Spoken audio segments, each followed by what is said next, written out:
और गालिब भाई साहब आपके लिए एक शेर अर्ज कर गए हैं कि ताउम्र गालिब ये भूल करता रहा, ताउम्र गालिब ये भूल करता रहा, धूल चेहरे पे थी आईना साफ करता रहा। ये याद रखिएगा, जिंदगी में आपको कभी तकलीफ नहीं होगी। अगर आप जिंदगी में कामयाब हैं तो यू आर रिस्पॉन्सिबल, ना कामयाब हैं देन यू आर रिस्पॉन्सिबल। भगवान बुद्ध 12 साल के बाद यशोधरा के पास घर लौटते हैं।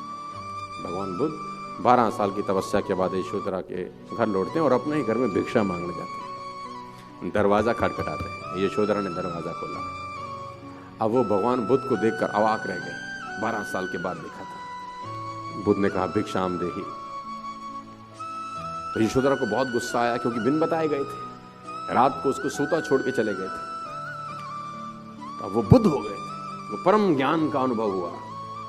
तो यशोधरा ने एक बड़ा खतरनाक सवाल बुद्ध से पूछा। वो भी तो बहुत तेज थी, बुद्ध की पत्नी थी। उसने बोला जिसको खोजने जंगल में गए थे, क्या वो घर पे नहीं था? बड़ा खतरनाक सवाल था। यशोधरा ने पूछा जो ढूंढने जंगल में गए थे, क्या वो घर में मौजूद नहीं था?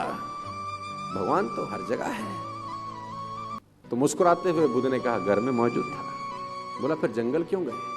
बोला जंगल जाके ही तो पता चला कि घर में मौजूद है।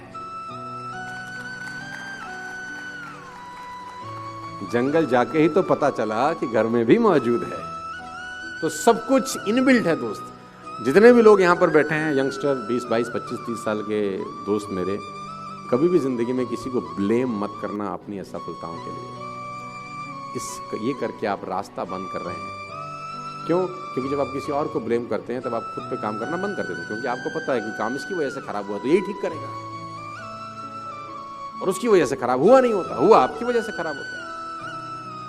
जब आप खुद के ऊपर जिम्मेदारी लेते हैं तब अपने आप को ठीक करने का प्रयास करते हैं। Take 100% responsibility of your life.